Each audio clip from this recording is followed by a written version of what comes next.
आज की बड़ी खबर। बांसडीह विधायक केतकी सिंह ने विधानसभा में सपा और विपक्ष को बताया कौरव। जी हां, केतकी सिंह ने विधानसभा में राम मंदिर के लिए प्रस्तुत किए गए प्रस्ताव का विरोध करने वाले विरोधी दलों को बताया कौरव। कहा, ये यही लोग हैं जिन्होंने अभिमन्यु को घेर के कौरव युद्ध में मारा था और 500 सालों से यही लोग षड्यंत्र करके राम मंदिर का निर्माण नहीं होने दे रहे थे। यही नहीं, केतकी सिंह यही नहीं रुकी। केतकी सिंह ने पूर्व मुख्यमंत्री मुलायम सिंह यादव को जनरल डायर से तुलना की और कहा कि राम भक्तों के हत्यारे के ऊपर जिस तरीके से हिंदुस्तान की जनता डायर के ऊपर थूकती है, उसी तरह से पूर्व मुख्यमंत्री के ऊपर भी हिंदुस्तान की जनता थूकेगी। वही बलिया जिले के सपा प्रवक्ता और उपाध्यक्ष सुशील पांडे कांजी ने इसको बलिया का अपमान बताया है। केतकी सिंह के बयान पर उन्होंने अपनी प्रतिक्रिया देते हुए कहा कि नेताजी को सभी दलों के नेता बड़े सम्मान के साथ देखते हैं और केतकी सिंह का यह बयान बलिया का भी अपमान है। सुनिए केतकी सिंह ने विधानसभा में क्या कहा। मुझे शर्म आ रही थी आप सभी पर कि आप हमें समझाएंगे कि राम की भक्ति कैसे की जाती है, आप दिखाएंगे, आप हमको सर्टिफिकेट देंगे। जिन्होंने राम भक्तों को गोली चलाई, उन्हें मारकर सरजू में डुबा दिया, वो हमें राम चरित्र का पाठ पढ़ाने आए। मैं अपने 100 करोड़ सनातनी जो भी मेरी आवाज सुन रहे होंगे, उन सारे सनातनियों को बताना चाहती हूँ कि सिर्फ गोली नहीं मारी, माथे के बीचों बीच चुन चुन के गोली मारा गया और जो बच गए, जो मेरे राम भक्त बच गए, उन्हें घायल राम भक्तों को मैं अधिष्ठाता महोदय बताना चाहती हूँ कि बालू की बोरी बांधकर सरजू में मरने के लिए छोड़ दिया। और आप तो वो बाबर हो, आप तो वो आक्रांता हो जिसने इस देश का नमक खाया और इस देश को धोखा देते रहे। परंतु वो खड़े होकर कह रहे हैं कि हम नहीं चाहते कि राम मंदिर का हम धन्यवाद प्रस्ताव दें, तो तुमसे मांग कर रहे हैं कि तुम धन्यवाद हमको प्रस्ताव पास करो। नहीं चाहिए तुम जैसे लोगों का हमको राम मंदिर के लिए किसी प्रकार का कोई समर्थन। और एक ये कलयुग के कौरव हैं जो आज भी लगे हुए हैं कि किस तरह सनातनियों को अभिमन्यु को रोक। समझ शेष है नहीं पाप का व्याधि केवल पाप जो तटस्थ है समय लिखेगा उनके भी अपराध। माननीय महोदय, सामने खाली है क्योंकि ये वही लोग हैं जिन्हें सिर्फ बोलना आता है, बोल के सुनना नहीं आता कि सुनाने वाला क्या बोलना चाहता है। मुझे इतनी हंसी आ रही थी अधिष्ठाता महोदय, हंसी के साथ साथ मुझे क्षोभ आ रहा था, मुझे शर्म आ रही थी। मुझे शर्म आ रही थी आप सभी पर कि आप हमें समझाएंगे कि राम की भक्ति कैसे की जाती है, आप दिखाएंगे, आप हमको सर्टिफिकेट देंगे। जिन्होंने राम भक्तों को गोली चलाई, उन्हें मारकर सरजू में डुबा दिया, वो हमें राम चरित्र का पाठ पढ़ाने आए। नहीं चाहिए आपको सर्टिफिकेट, नहीं चाहिए। आप हमें नहीं बता सकते हैं कि राम की पूजा कैसे करते हैं, आप हमें नहीं बता सकते, हमें आपसे नहीं सीखना है। अरे कितनी शर्म की बात। और ये तो घृणा की पराकाष्ठा है, सनातनियों से घृणा की पराकाष्ठा कि गोली ही नहीं मारी।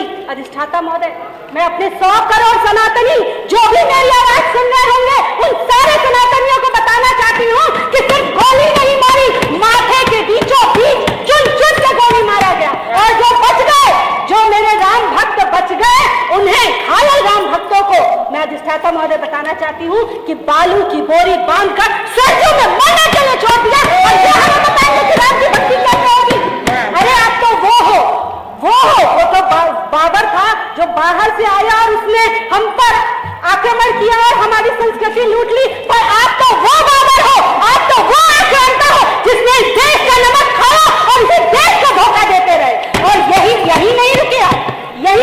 कल मैंने देखा, मुझे इतनी अफसोस हो रहा था, इतना होने के बाद भी, इतना ज्यादा होने के बाद भी, जब कल धन्यवाद प्रस्ताव आया तो आप में से कुछ, मैं उनका नाम नहीं ले सकती, उन्हें कुछ कह भी नहीं सकती, मुझसे बड़े हैं, मेरे संस्कार, राम के संस्कार ये नहीं सिखाते, परंतु वो खड़े होकर कह रहे हैं कि हम नहीं चाहते कि राम मंदिर का हम धन्यवाद प्रस्ताव दें, तो तुमसे मांग कर रहे हैं कि तुम धन्यवाद हमको प्रस्ताव पास करो। नहीं चाहिए तुम जैसे लोगों का हमको राम मंदिर के लिए किसी प्रकार का कोई समर्थन। आप तो वो हैं जिन्होंने चक्रव्यूह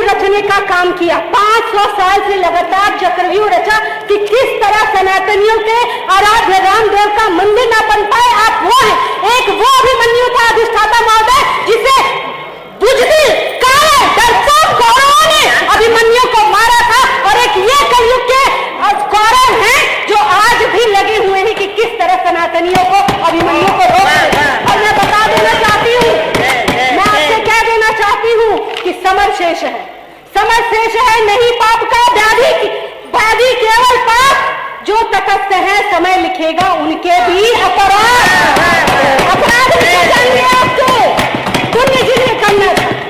अरे वो जंगल डायर था, बाहर से आया, जलियांवाला बाग कांड करा के चला गया, हर भारतीय उसको थूकता है और दूसरी बार थूकता है उस समय के तत्कालीन मुख्यमंत्री को, जिन्होंने जालीदार टोपी वालों के समर्थन के लिए निहत्थे राम भक्तों पर गोली चलाई। पुण्य जिन्हें करना था, सुन लो पहले, पुण्य जिन्हें करना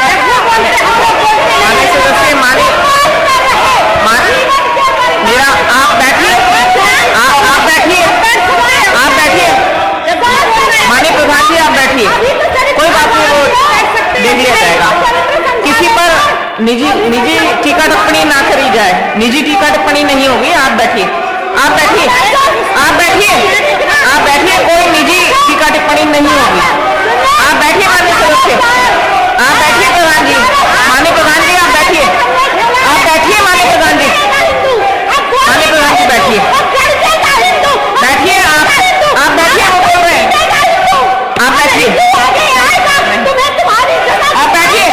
आप बैठिए माननीय सदस्य, आप बैठिए। जी कान जी, इस समय जो है वर्तमान में विधानसभा चल रहा है। इस दौरान देखा गया कि भाजपा की विधायक हैं केतकी सिंह, राम मंदिर मुद्दे को उठाते हुए उन्होंने पूर्व मुख्यमंत्री प्रदेश के रहे स्वर्गीय नेताजी को लेकर जो है कुछ शब्दों का इस्तेमाल किया। ये किस तरह के शब्द थे, क्या कुछ था और क्या कहना चाहेंगे? नेताजी के बारे में अगर कोई व्यक्ति कुछ कह रहा है तो चाँद के ऊपर थूकने जैसा वह है, क्योंकि नेताजी को इस देश के सर्वोच्च व्यक्ति ने, राष्ट्रपति ने पुरस्कृत किया है, पद्म विभूषण से विभूषित किया है, और देश के लगभग सभी नेताजी के मरने पर अपनी श्रद्धांजलि देने गए थे।